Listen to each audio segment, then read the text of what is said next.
իրականում մի փոքր ավելի վաղ ժամանակահատվածից սկսեմ, 16 թվականից դեռևս ապրիլյանից, երբ որ արձանագրեցինք դաշնագույն պատերազմական հանցագործություններ եւ քաղաքացիական անձանց նկատմամբ եւ գերիների, այսինքն ծառայողների, ովքեր որ հայտնվեցին Ադրբեջանի հսկողության ներքո, ու թեև ներկայացվել էին անհատական գանգատներ մի հետ, մինչ օրս դեռևս դատարկ սպասում ենք, դա էլ է մի առանձին հարց, որ ԵԴ-ի շտաբում արձանագրել այդ խախտումները, պատշաճ արձագանք, քանի որ չի տրվել այդ վարքագծին Ադրբեջանի, դա իրականում թույլ տվեց 20 թվականին շատ ավելի լայնածավալ եւ բազմաթիվ հանցագործություններ գործել պատերազմական, ու 20 թվականից ի վեր մենք որպես կազմակերպություն, գործընկեր կազմակերպությունների հետ մի քանի փաստահավաք մշտադիտարկում ենք իրականացրել, որի շրջանակներում արձանագրել ենք բազմաթիվ պատերազմական հանցագործություններ, որոնց հիմնական թիրախը կամ սուբյեկտը, դոժողը հենց երևարված զինծառայողներն են կամ քաղաքացիական անձինք։ Ավելին 20 թվականին մեր գործը շատ ավելի հեշտացրել էին հանցագործները, այսինքն այն զինծառայողները, ովքեր կատարում են այդ հանցագործությունը, որտեղ նկարահանում էին ու բաց աղբյուրներից արդեն այդ ապացույցները շատ հեշտ հասանելի էին։ Մեր փաստահավաքի նպատակներից մեկն էր աջակցել եւ ներպետական քննությանը, այսինքն Հայաստանում իրականացվող քննությանը եւ միջազգային հարթակներում համապատասխան մեխանիզմներում, որտեղ որ պետք կլինի։ Այս առումով կուզենամ երկու դիտարկում անեմ, լուրջ մտահոգություններ ունենք այս պահին ներպետական մակարդակում իրականացվող քննության արդյունավետության հետ կապված, հաշվի առնելով բարձրաստիճան պաշտոնատար անձանց հայտարարությունները,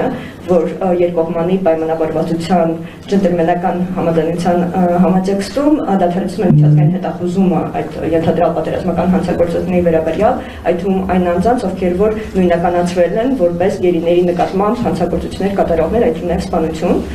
սա մեզ համար լուրջ մտահոգություն է, որ ներպետական մակարդակում այլևս որևէ արդյունավետ քայլեր չեն ձեռնարկվելու բացահայտելու այդ անձանց ու ենթադրաբար խաղաղության պայմանագրի ուժի մեջ մտնելու եւ կոմունիկացիաների բացման համատեքստում կարող են այդ անձինք անգամ այցելել Հայաստան եւ անպատիժ մնալ եւ որևէ խնդրի չբախվել։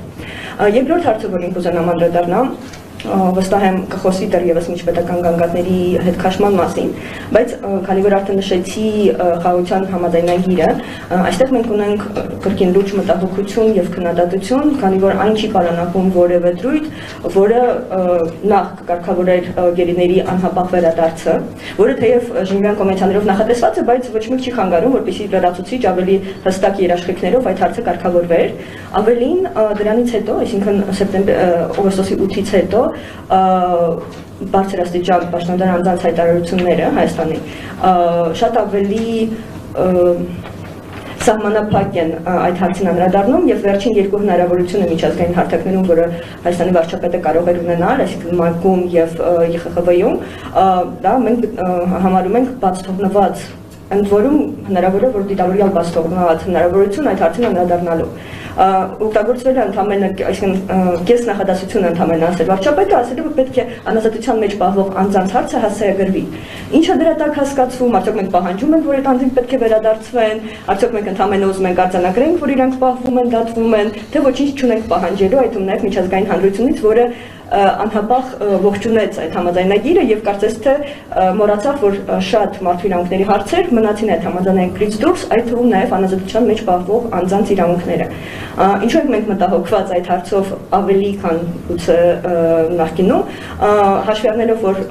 այն արդյունավետ պաշտպանության միջոցները, որոնք որ օգտագործվել էին, բայց հիմա Հայաստանը հրաժարվում է դա կիրառեն, Ադրբեջանը մեկուսացվել է, ինչպես դուք նաեւ նշեցիք, ոչ միայն Կարմիր խաչի գործունեության դադարեցման համատեքստում, այլ նաև ՄԱԿ-ի գործակալությունների եւ փակման եւ իրենց գործունեության նվազեցման արտաքին որևէ մշտադիրքման միսիայի կարող է միշտ մերժել, որպեսզի այս կատարեն, այսինքն ստացվում է, որ ըստ էության որևէ անկախ մշտադիտարկման հսկողության process չկա։ Ավելին Ադրբեջանի օմբուդսմենը դա այն մեխանիզմը չէ, որի վրա կարելի է հույս դնել, վստահ լինելով, որ կայացնեն ու կարձանագրեն խնդիրները, եթե դրա կարիքը լինի։ Ինչու ենք վստահորեն դա պնդում, դա ենթադրություն չի, դա փաստահեն պնդում է, որովհետև 20 թվականից հետո հայրենադարձված գերիները, ինչպես խոսել ենք, արձանագրել են, որ ըստ էության նրանց նկատմամբ բռնությունը կիրառվել է եւ փաստաբանների ներկայությամբ, այսինքն հանրային պաշտպանի, որը որ ձևականորեն տրամադրվել է, եւ բուժ անձնակազմի ներկայությամբ, որոշ դեպքերում անգամ մասնակցությամբ օմբուդսմենի որպես այդպիսին, գործունեության մասին անգամ քեզ բար չնել նշել, որ ինքը այցելել է կամ գոնե ինչ-որ երաշխիք ապահովել է։ Այսինքն այս անձինք, ովքեր որ մնում են հիմա 23-ը, որ հաստատված են կամ ավելին, մնում են լրիվ անպաշտպան, ինչպես դուք նշեցիք, իրականում այստեղ ես կրկին կուզենամ շեշտադրել, որ մենք ունենք արդեն 7 անձ, որոնք որ արդեն դատապարտվել են եւ այլևս հանրային դաշտում չեն երևում, այսինքն իլրումնային 5-ի որ նշեցին, ունենք նաև 23 թվականին, ազատությունը ձեռքված քաղաքացիական անձինք, ում կրկին պատերազմական հանցագործությունների համար դատապարտել են եւ նրանց որպես թերության մասին միակ տարբերակը իմանալու դա իրենց ընտանիքների հետ կմահաճույքով տրամադրված զանգերն են, հատկապես հաշվառնելով, որ դրանք